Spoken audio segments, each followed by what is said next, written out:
Hello grade 7। मैं आज आप लोगों के लिए हिंदी का फर्स्ट चैप्टर लेकर के आई हूँ। ये चैप्टर वसंत बुक से लिया गया है और ये एनसीईआरटी की बुक है। और ये चैप्टर मैं आप लोगों को अच्छे से समझा देती हूँ। उसके बाद इसके क्वेश्चन आंसर्स मैं आपके क्लास ग्रुप में भेज दूँगी। आपको उन्हें समझकर लिखना है और लिखने के बाद तुरंत मुझे पर्सनली व्हाट्सएप पे मुझे मैसेज करना है। वो कॉपी जहां आपने लिखा है उसकी फ़ोटो क्लिक करनी है और मुझे भेजना है। मैं देखूंगी कि किसने कैसे लिखा है। चलो फिर हम इसे फटाफट देख लेते हैं क्या है इस पोयम में। हम पंछी उन्मुक्त गगन के, मतलब हम पंछी खुले आसमान के। इसे लिखा है शिवमंगल सिंह सुमन ने। हम पंछी उन्मुक्त गगन के, पिंजरबद्ध न गा पाएंगे, कनक तीलियों से टकराकर पुलकित पंख टूट जाएंगे। इस पूरी पोयम में पंछी के बारे में बात की गई है। ठीक है, हम पंछी उन्मुक्त गगन के, हम पंछी खुले आसमान के हैं, पिंजरबद्ध न गा पाएंगे। पिंजरे में रहकर हम नहीं गा सकते। जितना अच्छा हम खुले आसमान में गा सकते हैं उतना खुशी से हम पिंजरे में बंद होकर के नहीं गा सकते। कनक तीलियों से टकराकर पुलकित पंख टूट जाएंगे। कनक का मतलब होता है सोना, सोना भी होता है और कनक का मतलब धतूरा भी होता है, लेकिन यहाँ पे हम धतूरा का मतलब नहीं लेंगे। यहाँ पे कनक का मतलब सोना है, गोल्ड है। ठीक है, सोने की तीलियों से जो बना हुआ जो पिंजरा है, पुलकित का मतलब होता है खुशी से भरा। तो खुशी से भरे हुए हमारे पंख टूट जाएंगे। अगर हमें पिंजरे में बंद कर दिया जाएगा तो जो सोने की तीलियां से बना हुआ जो पिंजरा है, अगर हम उससे टकराएंगे तो हमारे जो खुशी से भरे हुए पंख हैं वो टूट जाएंगे। जो खुले आसमान में पंख गा सकते हैं, खुशी से झूम सकते हैं, वो पिंजरे में बंद होकर के नहीं गा सकते। हम बहता जल पीने वाले, मर जाएंगे भूखे प्यासे, कहीं भली है कटुक निबोरी, कनक कटोरी की मैदा से। पंछी बोल रहे हैं कि हम तो बहता हुआ जल पीने वाले हैं, नदियों से झरनों से पानी पीने वाले हैं। हम तो भूखे प्यासे मर जाएंगे जब अगर हमें पिंजरे में बंद कर दिया जाएगा। कहीं भली है कटुक निबोरी, कनक कटोरी की मैदा से। कनक मतलब सोना है, कटोरी आपको पता ही है बाउल है, और मैदा भी आपको पता है कि जो बिल्कुल महीन आटा होता है उसको मैदा बोलते हैं, लेकिन यहाँ पे मैदा से अर्थ दाने से है। ठीक है, जो पंछी खाते हैं दाना, उससे है यहाँ पे मतलब। कटुक का मतलब कड़वा, निबोरी आपको पता ही होगा। निबोरी जो नीम का जो फल होता है ना छोटा सा, उसको निबोरी बोलते हैं। हम बहता जल पीने वाले, हम बहता हुआ जल पीने वाले हैं, मर जाएंगे भूखे प्यासे। अगर हमको पिंजरे में बंद कर दिया जाएगा तो हम भूखे प्यासे मर जाएंगे। कैसे मर जाएंगे? जब हम कोई पंछी पालते हैं तो पिंजरे में क्या करते हैं, कटोरी में अनाज रख देते हैं, उसके लिए थोड़ा सा दाने रख देते हैं वो खाने के लिए। तो उससे अच्छा वही बोल रहा है कि कनक कटोरी की मैदा से कहीं भली है कटुक निबोरी, मतलब उससे कहीं अच्छी है कड़वी निबोरी। ठीक है, कड़वा जो फल नीम का होता है वो अच्छी है।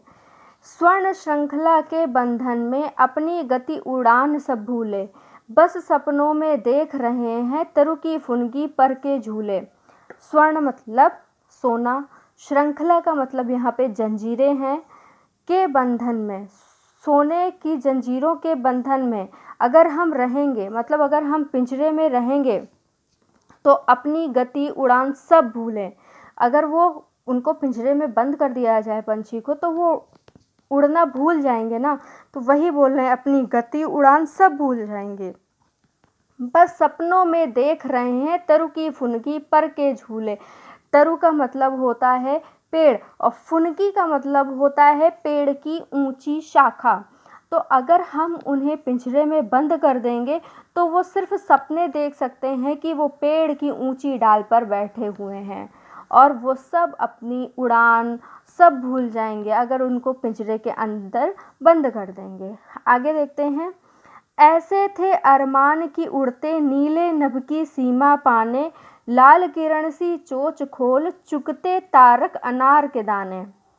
ऐसे थे अरमान की उड़ते। उनके क्या अरमान थे कि वो खूब दूर दूर तक उड़ते हैं, नीले नभ की सीमा पाने, मतलब नीले तो ब्लू, नभ का मतलब आसमान होता है, मतलब इतनी दूर उड़ते चले जाएं, इतनी दूर उड़ते चले जाएं कि जहाँ पे आसमान का जो बॉर्डर हो, सीमा का मतलब बॉर्डर हो, वहाँ तक पहुँच जाएं। वो चलते जाएं, उड़ते जाएं। लाल किरण सी चोंच खोल। लाल किरण सी चोंच मतलब जो पंछियों की चोंच होती है वो रेड कलर की होती है। चुगते तारक अनार के दाने। तारक का मतलब होता है तारे जैसे। अपनी लाल चोंच से वो तारों के समान अनार के दाने चुगते हुए वो नीले नभ की जो नीले आसमान का बॉर्डर है उसको पाने के लिए उड़ते चले हैं। उसके बाद लिखा है, होती सीमाहीन क्षितिज से इन पंखों की होड़ा होड़ी, या तो क्षितिज मिलन बन जाता या तंती सांसों की डोरी। अच्छा ठीक है, अब इस स्टैंजा में क्या दिया हुआ है अब इसमें देख लेते हैं। होती सीमाहीन क्षितिज से। सीमाहीन मतलब सीमा से विहीन, जहाँ पे सीमा समाप्त होती है।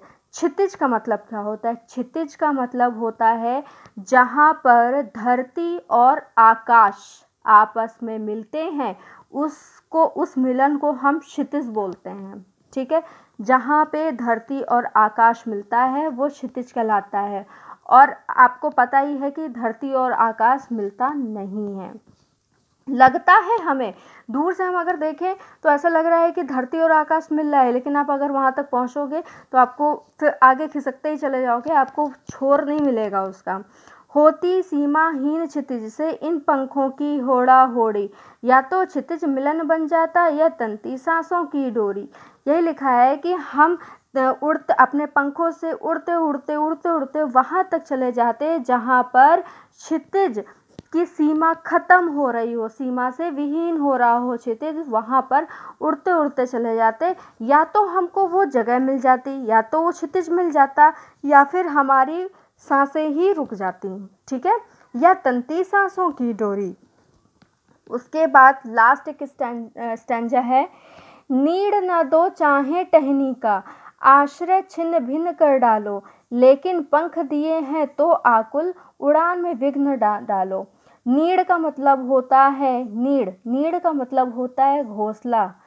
पंछी बोल रहे हैं कि चाहे घोंसला ना दो, टहनी पर चाहे घोंसला ना दो, या हमारा जो वो बना हुआ है, आश्रय बना हुआ है, वो चाहे छिन्न भिन्न होकर डालो, लेकिन अगर ईश्वर ने अगर हमें पंख दिए हैं तो हमारी उड़ान में विघ्न मत डालो। ठीक है, क्योंकि बिना उड़ान के वो आकुल होते हैं। आकुल मतलब बेचैन होते हैं पंछी, इसलिए उनको उनके उड़ान में विघ्न ना डालो। उनके बेचैन पंख हैं उनको उड़ने दो। ये शिवमंगल सिंह सुमन की पोयम है और ये बहुत अच्छी पोयम है। और अगर इसमें कुछ भी प्रॉब्लम होता है तो आप मुझे व्हाट्सएप कर सकते हो। मैं इस फिर से बताऊंगी, अगर कुछ समझ में नहीं आता है इस पोयम को अच्छे से पढ़ो, और क्वेश्चन आंसर्स मैं आपको क्लास ग्रुप में सेंड कर दूंगी। लिखने के बाद मुझे तुरंत उसे व्हाट्सएप करो personally. Okay, thank you so much.